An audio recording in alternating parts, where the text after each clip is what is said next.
ఎవరన్నా వ్యక్తి నేను అసెంబ్లీకి ఎన్నికైతే నేను ఈ బ్రిడ్జి కట్టిస్తాను, లేదు మా ఊరికి బస్ వేయించుకుంటాను, మా ఊరికి రోడ్డు వేయించుకుంటానని ఏదన్నా కలగంటాడు, ప్లాన్ చేసుకుంటాడు. కానీ జగన్మోహన్ రెడ్డి ఏం చేశాడంటే, నేను ముఖ్యమంత్రి అయితే ఎవరెవరిని తెచ్చుకోవాలి, మన దగ్గర ఉన్న అవినీతి ఆఫీసర్లు ఎవరు, వీళ్ళందరినీ ఎట్లా ఉపయోగించుకోవాలి, వీళ్ళని ఒక్కొక్కళ్ళని ఏ శాఖలో పెట్టుకోవాలి అనేది ప్లాన్ చేసుకున్నాడు.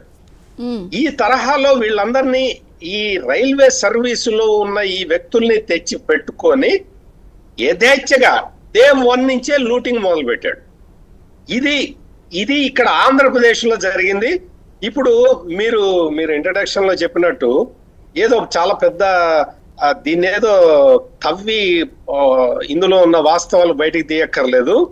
మొత్తం ఎవరైతే డెప్యుటేషన్ మీద ఇండియన్ రైల్వే సర్వీసుల నుంచి ఇతర బయట రాష్ట్రాల నుంచి డెప్యుటేషన్ల మీద తెచ్చుకున్న రెడ్డి అధికారులు ఎవరైతే ఉన్నారో ఆ డిపార్ట్మెంట్లు ఒక్కటి తీసి వాటిని ప్రక్షాళన చేస్తే సరిపోతుంది.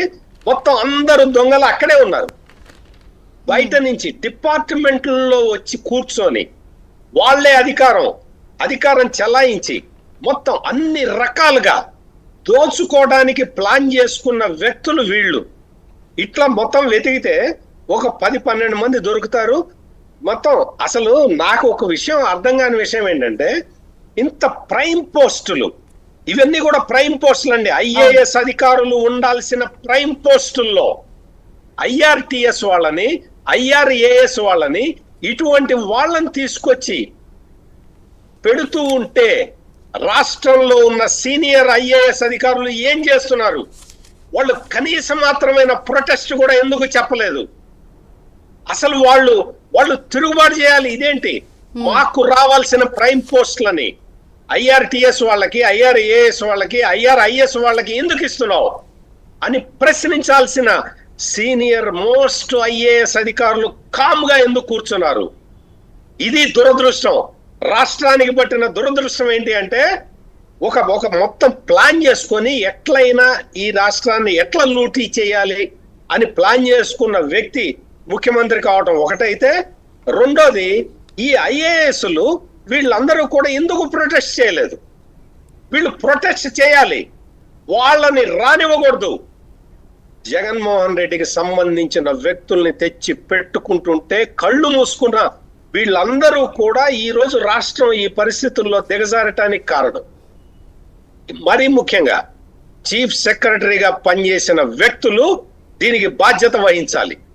ఎట్లా చేస్తావు, నువ్వు ఎట్లా చేస్తావు అని ప్రశ్నించాల్సిన వీళ్ళందరూ కూడా వాళ్ళకి నీ బాంఛన్ కాల్మొక్తుతా అని ఆయన కాళ్ళ మీద పడి శరణు వేడారు. ఈ తరహాలో మొత్తం ఈ వ్యవహారాలన్నీ కూడా చూస్తూ ఉంటే ఇది అంటే వీళ్ళు ప్లాన్ చేసుకొని ముఖ్యమంత్రి అయితే ఎట్లా చెయ్యాలి అని ముందర ప్లాన్ చేసుకొని వచ్చినట్టే కనపడుతున్నది తప్ప, రాష్ట్రాన్ని ఎట్లా డెవలప్ చేద్దాము, మన కొత్త ఇన్నోవేటివ్ ఐడియాస్ తోటి రాష్ట్రాన్ని ఎట్లా డెవలప్ చేద్దాము అన్న ఆలోచన మాత్రం ఎక్కడా కనపడలేదు. ఇంత చేస్తుంటే ఈ ఆర్థిక మంత్రి, మీరు ఇందాక నుంచి చెప్తున్నారు ఈ అప్పులు అప్పులు అప్పులు అప్పులు, ఆర్థిక మంత్రి ఏం చేశాడండి? ఆర్థిక మంత్రి మొత్తం మంత్రివర్గంలో కంటిన్యూ అయిన వాళ్ళలో ఆయన కూడా ఉన్నాడు కదా. ఏం చేశాడు? మొత్తం ఎక్కడ తెలుసా అండి, బ్యాంకుల్లో రిటైర్ అయిన ఆఫీసర్లన్నీ తీసుకునేవాడండి, హైర్ చేసేవాడు.